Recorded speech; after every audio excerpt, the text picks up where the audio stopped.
Tax invoice solution in Microsoft Excel. जी हाँ, अब आप अपने कस्टमर को दिए जाने वाले इनवॉइसेस को एक्सेल में बहुत ही आसानी से बना सकते हैं। ये जो इनवॉइस आप देख रहे हैं, ये पीडीएफ फॉर्मेट में जो जनरेट हुआ है, ये एक्सेल एप्लीकेशन के थ्रू ही जनरेट हुआ है। इसमें न सिर्फ आपके इनवॉइस का जो कैलकुलेशन पार्ट है वो बेहतरीन तरीके से मैनेज किया जा सकता है, बल्कि इस डेटा को आप फ्यूचर रेफरेंस के लिए सेव करके भी रख सकते हैं। तो ये आप इनवॉइस किस तरीके से बना पाएंगे, आइए इसके लिए हम एक्सेल की इस एप्लीकेशन को देख।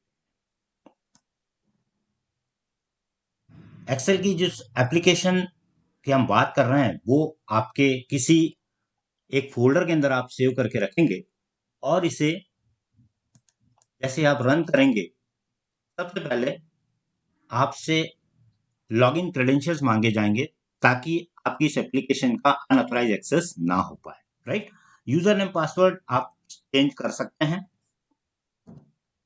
अभी हमने इसको लॉगिन किया है एडमिन यूजर से। We click on submit. जैसे सबमिट करेंगे, पहला स्क्रीन आपको यहां दिखाई देगा। इस एप्लीकेशन के टोटल 4 फीचर्स हैं जो हम वन बाय वन देखेंगे। सबसे पहले पार्टी मास्टर। पार्टी मास्टर का मतलब है जो आपके कस्टमर्स होंगे उसकी सारी डिटेल्स, बिलिंग डिटेल्स आप इसके अंदर एंटर करेंगे। एक बार आपने इसमें एंट्री कर दी तो उसको आपको बार बार बिल में एंटर करने की या फिर सिलेक्ट करने की जरूरत नहीं पड़ेगी, वो ऑटोमेटिकली पिकअप करेगा। राइट, उसी तरीके से आइटम मास्टर, इसके अंदर आप अपने आइटम की डिटेल्स एंटर करेंगे, उसका एचएसएन कोड, उसका rate, everything will be specified in this format. ये भी ऑटोमेटिकली वहां आपको पिकअप करने के लिए ड्रॉप डाउन लिस्ट के थ्रू प्रोवाइड किया जाएगा। Third, generate invoice. इसके थ्रू आपका इनवॉइस जनरेट होगा, जो भी हमने पीडीएफ में देखा। फ्यूचर रेफरेंस के लिए हम सेल्स रजिस्टर का यूज करेंगे, जिसमें जितने भी आपके इनवॉइसेस जनरेट होंगे वो सभी यहां पर आपको सेव मिलेंगे। फ्यूचर में आप इसका डेटा का भी यूज कर पाएंगे। अभी ये सब डमी डेटा के थ्रू हमने इसको यूज किया। आइए एक बार फिर से हम लॉगिन करके क्विकली एक इनवॉइस जनरेट करके देखते हैं। फिर से लॉगिन किया हमने इसको, एडमिन से सबमिट किया। अब हम चलते हैं जनरेट करके देखते हैं इनवॉइस को। जैसे जनरेट इनवॉइस पे क्लिक किया आपने, जो लास्ट बिल आपने जनरेट किया होगा वो आपको दिखाई देगा। ठीक है, अब अगर आपको नया बिल जनरेट करना है, then you have to click on new invoice. New invoice button पर आप क्लिक करेंगे। जैसे क्लिक करेंगे आप देखेंगे लास्ट बिल नंबर 1 था, अब 2 नंबर आ गया। ओके, यहां से आप पार्टी का मास्टर जो यहां दिखाई देगा ड्रॉप डाउन लिस्ट में, उसमें से आप पार्टी को सिलेक्ट करेंगे। जो भी पार्टी आप सिलेक्ट करेंगे उसके डिटेल्स ऑटोमेटिकली फिलअप हो जाएंगे यहाँ। ठीक है, सिमिलरली आप आइटम की लिस्ट जो आपने बना रखी है उसको यहाँ ड्रॉप डाउन लिस्ट के थ्रू यूज करेंगे। जैसे आप किसी आइटम को सिलेक्ट करेंगे, उसकी बाकी की डिटेल लाइक एचएसएन कोड, उसका रेट, उसका साइज, उसका कलर, व्हाटसोएवर जो भी इंफॉर्मेशन आपने सेव करके रखी है वो यहाँ आएगी। You have to just enter quantity.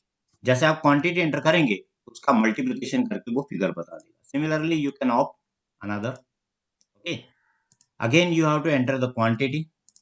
आप देखेंगे दोनों का मल्टीप्लाई होके यहाँ पे आ जाएगा, और साथ ही नीचे की तरफ आप जब स्क्रॉल डाउन करेंगे आप देखेंगे इसका सम अप भी, इसकी वैल्यूज का एडिशन भी यहाँ पर दिखाई देख सकते हैं।